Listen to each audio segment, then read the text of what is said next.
Welcome back to GDT Tech Reviews. In this video we are going to do a detailed review and pick the top 5 best business laptops 2022. So let us get started and the review based on our studies and small research. If you have any personal suggestion, do let us know in the comment section. If you are for the first time, don't forget to subscribe and click on the bell icon for more videos. We will be also providing affiliates link to purchase from Amazon.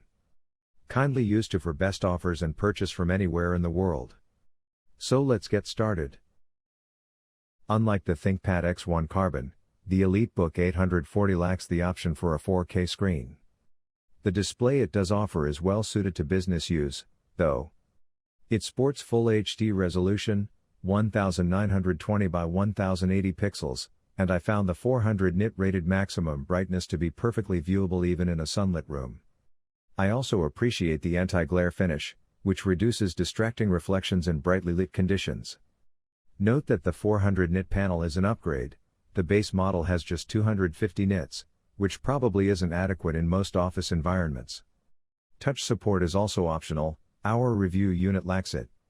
HP also offers the EliteBook 840 with an optional integrated screen privacy filter, which combines increased 1000 nit brightness with reduced viewing angles to prevent people from snooping over your shoulder.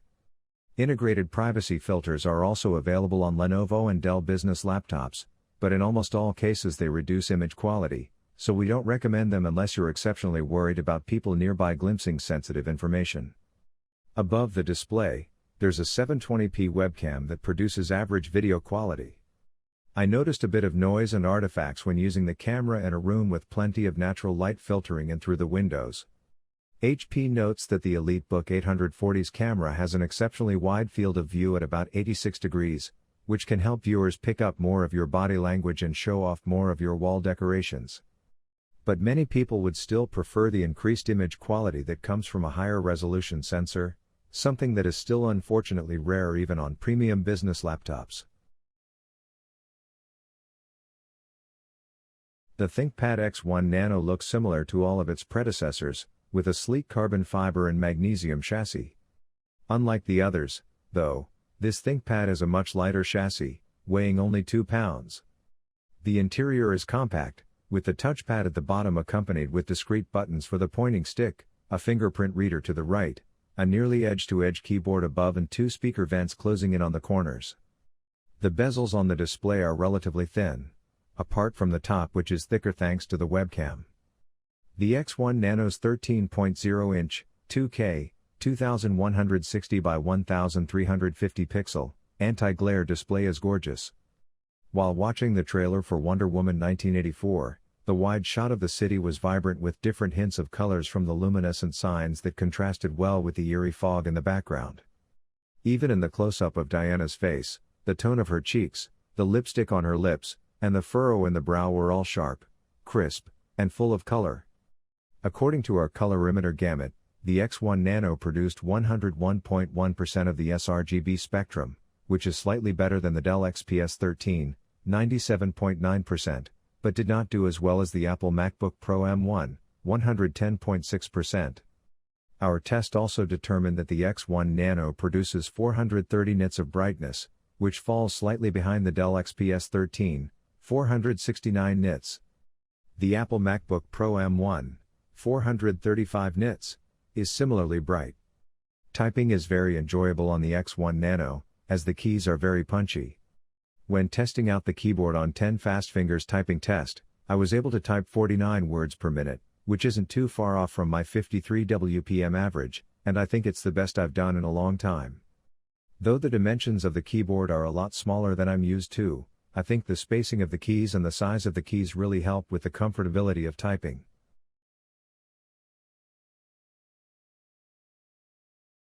The ZBook Firefly 14G8's all-metal chassis reminds me of the first time we see Doc Brown pull up in the all-aluminum DeLorean in Back to the Future. The Firefly has that same angular, aerodynamic curbside appeal. Though lightweight, the Firefly G8 is sturdy, having passed several mil-spec tests for drops and spills. If you're on the go and are prone to a few mishaps, then don't worry because the sleek Firefly will keep on keeping on. The ZBook Firefly 14G8 is lightly coated with a silvery gray hue. That is par for the course with ZBooks, and yet I find myself drawn to its understated styling featuring a simple Chrome Z logo on the lid. Laptops are meant to open quickly so that one can get right to work. That's often not the case with most devices, but gratefully the HP has an angular design that creates a lovely groove for you to pop the lid open. When opened, you'll find the 14-inch display surrounded by a thin plastic bezel. The IR webcam, equipped with a manual security shutter, is placed in the center above the display and is hidden within the bezel.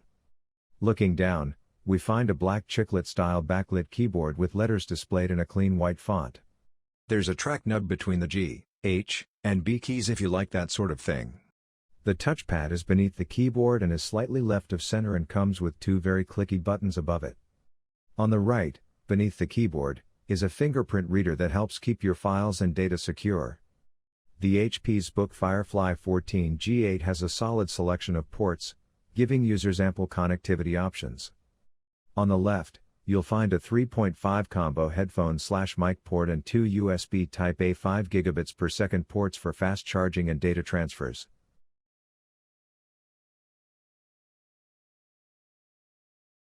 The biggest news is that there's now a 14-inch MacBook Pro. It isn't physically much larger than the previous 13-inch model, thanks to a taller screen with narrower borders. It's available in silver and space gray, no festive colors for Pro models, it seems.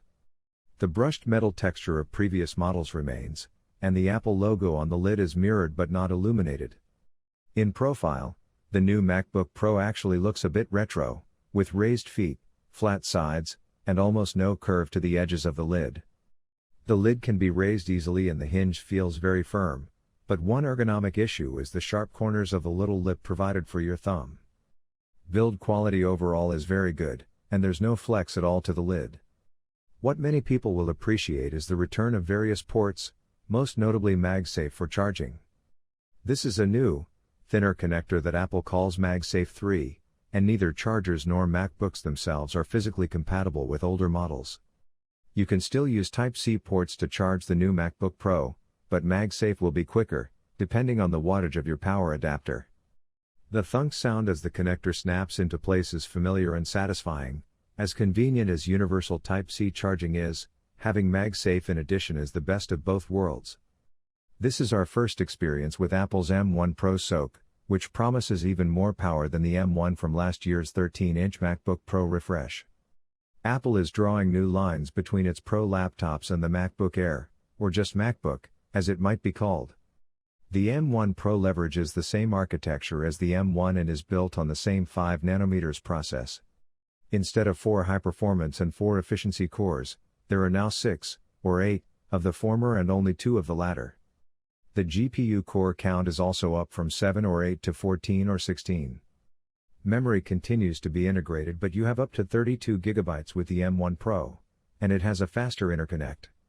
Of course, the M1 Max CPU option pushes these figures up even further.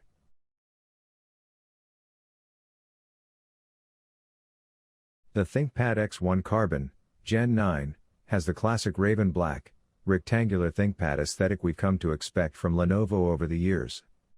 The lightweight chassis is made from a combination of magnesium and carbon fiber, with a nice, soft touch feel on the palm rest.